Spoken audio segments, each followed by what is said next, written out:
Hey guys, welcome back to another video by Fully Informed Trade, or Fitrade for short, knowledge for everyone. My name is Alex Cho, and today I'm just going to go ahead and review the stocks, commodities, bonds, talk about a lot of major moves, what exactly went on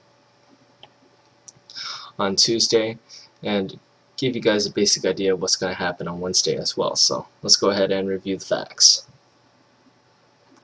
First of all, Dow Jones Industrial Average did sell off. I was anticipating that in my prior video. It sold off, and it sold off pretty big. I'm not too surprised. Again, I'm not anticipating this to continue. I think that yesterday was a great opportunity to go ahead and bargain hunt. Tuesday was the day you would have wanted to start buying stocks because the pullback seems to be short-lived. I honestly think that there were a lot of great plays out there, but basically we got foreign markets up. We have the Chinese indexes up by around a single percentage point, and if you guys notice, Asia is up by 1% basically across the board, aside from the Hang Seng index, and you're seeing European shares rebound as well. So again, people are focusing on those earnings, and Alcoa is not that too big of a deal. To me personally, I think Alcoa is a bit on the it's not a very good indicator for the beginning of earnings season. Nobody really takes Alcoa's results seriously, at least I don't.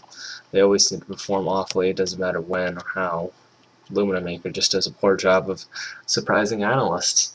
So again, I've seen Alcoa miss expectations so often these last 2 years. I'm not really that surprised.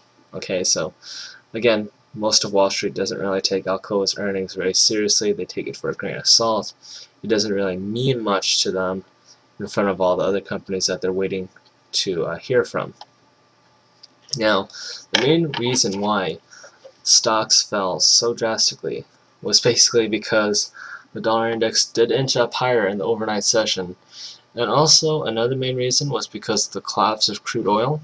If you guys go ahead and see, the bottom of it fell completely. Initially, it did go up a little higher, but again, I was only anticipating that to be short-term until it hit the 200-day moving average, which it did. It pulled back. And again, if you guys look at the 10-minute chart, it wasn't even able to reach the 200-day moving average on the 10-minute, but only on the 5-minute chart. So again, 5-minute chart touches the 200-day moving average, pulls back, isn't able to sustain a much stronger trend, and of course a huge sell-off on crude oil right before the opening on stocks. At around 9:30 a.m., oil stocks have already pretty much sold off, and they continued to sell off throughout 9:30 a.m. to around 11 a.m. is where they basically found bottom. Now we are retesting this bottom area, and we've pretty much pierced it. We're probably going to see a tiny bounce back above it. But again, I'm not really anticipating much out of crude oil. And I was talking about crude oil at around 110, and I was like, yeah, I'm not really willing to push this. I don't really want to buy. I could see prices go up a little more, but again, I'm very cautious. Fundamentals don't really make sense. And again, the main reason is because of OPEC. OPEC just came out and said, hey, we're going to sell oil for a much lower price than the open market values. Okay, so I don't know what kind of deal the White House struck with OPEC, or if OPEC decided just to do that out of their own goodwill. I don't really know. But again, OPEC goes out and does that. Oil traders have basically no basis, no fundamental basis whatsoever to be bidding up these prices to these points when the biggest oil drillers in the world with the biggest reserves say, hey, you know what, we're going to sell oil for much cheaper than what you guys are trading them at on that exchange of yours. So therefore, crude oil prices do drop by the barrel. And again, if I was kind of bearish and cautious at around 110, 110.50, you know, yes, you might have missed out on a $3 move to the upside, but it also means that you missed out on a $4 loss to the downside as well. So just keep that in mind. Again, I'm pretty satisfied with myself. Again, fundamentally speaking, the Libyan rebels do have control of oil fields, and they are exporting out the oil. So the Libyan story doesn't really make sense for crude oil. OPEC comes in and manipulates oil, and again, once you see crude oil collapse like that, you see the stock market indexes react in kind, and the stock market indexes did not like it. And again, when you see stock market indexes fall like that, it's because a lot of oil companies basically took a dive. And Chevron, ExxonMobil, they all fell by around 3 to 4%. A lot of the smaller oil companies did fall substantially on the day's trading session as well. So again, just be cautious with oil. I don't want to step into oil again. Oil could continue to keep on, oil could keep on selling off.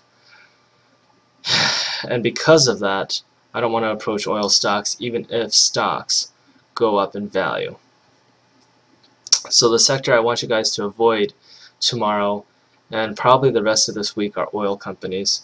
You can see oil prices continue to go lower, and you can see the value of those oil companies continue to deteriorate even as you have a broader market recovery.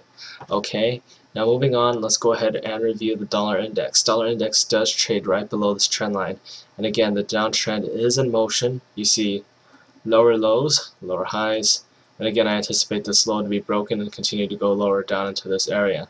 Now, as far as the stocks are concerned, remember, we'd like a weaker dollar. A weaker dollar implies strength for stocks. Keep that in mind.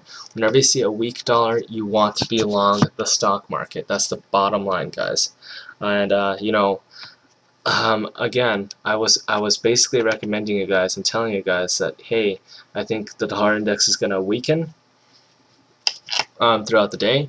I think stocks will start regaining some of their losses. Probably not go back to break even, but regain some of their losses, which they did. And that was pretty much a bargain hunting moment. Now, do we still have some bargains? Yeah, we still do. And I'm going to go ahead and point out one of them later on in this video. Now, moving on, I want to go ahead and talk about the Euro-US dollar. I think the Euro-US dollar does have some potential to go a little higher. Remember, we want a stronger euro to weaken the US dollar. I am more than certain the Federal Reserve will come in and basically manipulate the Euro-US dollar pair and push up, and I mean quite literally, they are going to push up the value of the euro. Along with that, the Chinese are still diversifying out of the US dollar into the euro, therefore making their positions, basically making a lot of money. Now, with those two things in mind, with China and the Federal Reserve holding hands basically to push down the value of the US dollar, chances are throughout the day, once you see permanent open market operations go on, you're also going to see the value of the dollar continue to go lower. You're going to see the value of the euro to continue to go up throughout that same time frame, and you're going to see stocks continue to go higher on euro strength, on US dollar weakness, and on Chinese yuan strength, US dollar weakness. Now, I don't really have enough time to review the Chinese yuan, so again, we're just going to settle for the euro-US dollar pair for today. Now, we've already reviewed crude oil, so I'm going to move on to my next chart, which is Treasury bonds. Treasury bonds did react very positively today, although they are pulling back now. And again, the main reason why they're pulling back, after you saw that huge decline in stocks at around 1:30 p.m., let's go ahead and review what happened on the Dow Jones Industrial Average at around 1:30 p.m. Well guys, it's pretty easy. Let's go ahead and zoom in a bit and see, look at that, 1:30 p.m. Basically, markets found somewhat of a bottom, I guess. And, I guess bond investors realized, hey, stocks are improving, we should get rid of our bond positions, and that's exactly what they did. They pulled out, and it went from around 119.50, and this is the Treasury bond June 2011 contracts, and basically they went to around 119.60, all the way down to around 119 again. And I do think that bonds will continue to go lower on US dollar weakness, stock strength, crude oil weakness, and of course, remember, if the dollar inflates, the amount of interest bond investors will demand will go up. Therefore, it's going to push down the value of bonds. Now, the only thing that's propping up the value of these bonds in the first place is the Federal Reserve. Once permanent open market operations are over, you're going to see a collapse in the bond market. Next, let's move on to the next trade, which is volatility index. Volatility index, again, great point right here.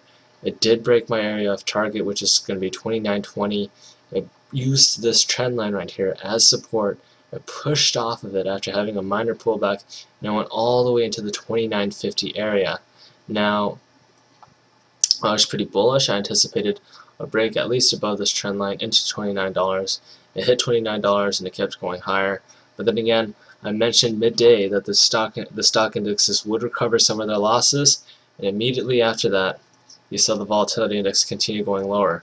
Remember, anytime I say the markets are going to start recovering, get better, obviously you reverse your position and get out of the volatility index. Volatility index only goes up when stocks go down. If I say stocks are going to go up and you're short and if you're long the volatility index, you're basically supposed to get out. Next, I also believe that volatility index will continue to go lower onto tomorrow's trading session, probably down into the 28.40 area. Alright, moving on, let's look at Vernetics Holdings. Vernetics Holdings did fall down all the way to the $21 area, right into a gap fill area, or a gap window area. This touched $21, this bounced up to around $21.66, but I do believe stocks will get a pretty strong bounce tomorrow. Therefore, I think Vernetics Holdings is probably going to get a pretty sizable bounce. But remember, I don't want you guys to hold it beyond this gap window right here at around $25.10. Or yeah, $25.62. Alright? Anyway, take care, folks. Hope to see you guys next time. If you guys like this stuff, subscribe to my YouTube channel. If you want to use the same charting software, check out the link below. Take care, folks.